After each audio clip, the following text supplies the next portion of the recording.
right, we got a full house. That's awesome. We had 13 in Sabbath school today, so praise God for that. All right, so do you guys have stuff? We have lots of stuff, don't we? Especially living in this country, we have lots of stuff. Do we take care of our stuff? All the time? No. Thank you for your honesty.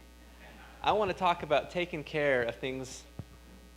So, when Avery was little, she didn't really like to sit down at the table and eat. I'm sure you guys can relate to that, right? She had too much to do, too many toys to play with and all that stuff.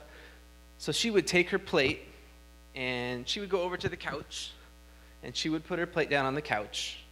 And then she'd play and we'd say, Avery, you got to eat your food. You can't leave it there. And she didn't listen to us. And guess who came along? It was Henley at the time, our dog. And here's what she'd do. So the couch is up here, and she'd go with her head, and she'd go. And she would take a bite off her, she took her chicken nugget, and we saw it happening, and we're like, okay, and so the dog would come back, and she'd take another one and go.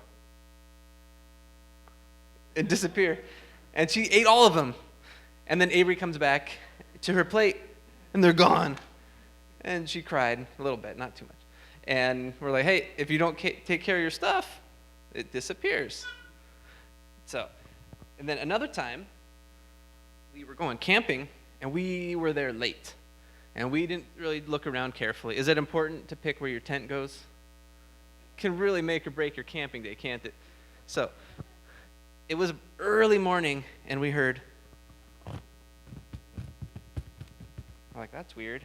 And then all of a sudden we hear, and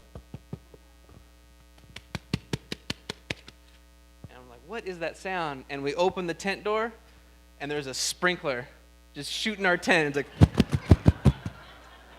so we had to pick up and move our tent and get it somewhere dry, and the park ranger thought it was pretty funny. And he said, you know what, I'm not even going to charge you guys, because that was the best thing I've seen all week. So, what's something of your guys' of your stuff that you like that's important? My fish. Fish? You take care of your fish? Yeah. Ooh, anybody else have something? What? I take care of my mommy. Your mommy? Oh, that's a good answer. How about like our Bibles? Do we take good care of those?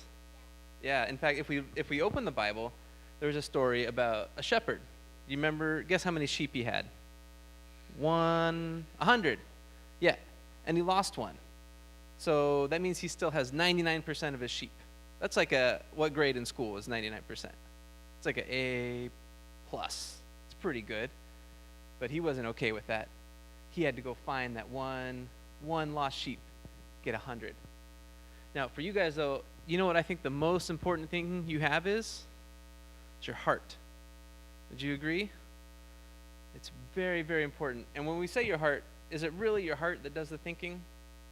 Or is it your brain? They're kind of the same thing. So how do you keep your heart safe? How do you guard it? Well, you have to watch where you put it, just like with our tent. You have to be careful where you put your heart and what's important to you and the things that you think about, right? So remember that take care of your things, especially things like your mommy, but most of all, it's up to you to guard your heart. Can you do that for me? All right. Guard your heart. Okay. Let's go back to our seats.